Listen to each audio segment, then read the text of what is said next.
Traditional സാധനങ്ങൾ fail ചെയ്യുമ്പോഴത്തേക്കും പിന്നെ ആഡ് ഓൺ നമുക്ക് എന്തെങ്കിലും വേണം.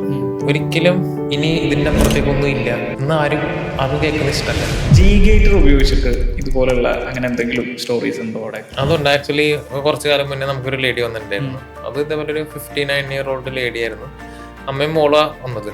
സ്ട്രോക്ക് കഴിഞ്ഞിട്ട് 6 മാസം കഴിഞ്ഞു. അപ്പൊ യൂഷ്വലി നമ്മളൊരു റീഹാബിലിറ്റേഷൻ പെർസ്പെക്റ്റീവില് പറയുന്നത് initial 3 months intensive inpatient rehabilitation, അതായത് ഒരു ഹോസ്പിറ്റലിൽ നിന്ന് ഒരു മെഡിക്കൽ സൂപ്പർവിഷനിൽ, ഒരു ഫിസിക്കൽ മെഡിസിൻ റീഹാബിലിറ്റേഷൻ സ്പെഷ്യലിസ്റ്റിന്റെ മെഡിക്കൽ സൂപ്പർവിഷനിൽ നമ്മൾ നേരത്തെ പറഞ്ഞ തെറാപ്പി കാര്യങ്ങളും മുന്നോട്ട് പോവുക ചെയ്താലാണ് നമുക്ക് ഏറ്റവും കൂടുതൽ റിക്കവറി കിട്ടുക എന്ന് നമ്മൾ പറയും. ആ പേഷ്യന്റ് ഇതെല്ലാം കിട്ടിയ ആളാണ്. 6 മാസമായിട്ട് ഇമ്പ്രൂവ്മെന്റ് ഇല്ലാത്തതിനെ കൊണ്ടാണ് പിന്നെ നമ്മുടെ അടുത്തോട്ട് വരുന്നത്.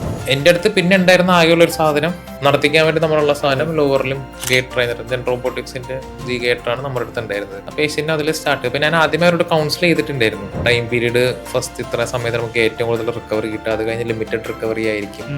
നമ്മൾ G-Gatorൽ സ്റ്റാർട്ട് ചെയ്തു. ആഫ്റ്റർ 8 sessions പേഷ്യന്റിന്റെ ലോവർ ലിം പവർ ഇമ്പ്രൂവ് ആയി തുടങ്ങി.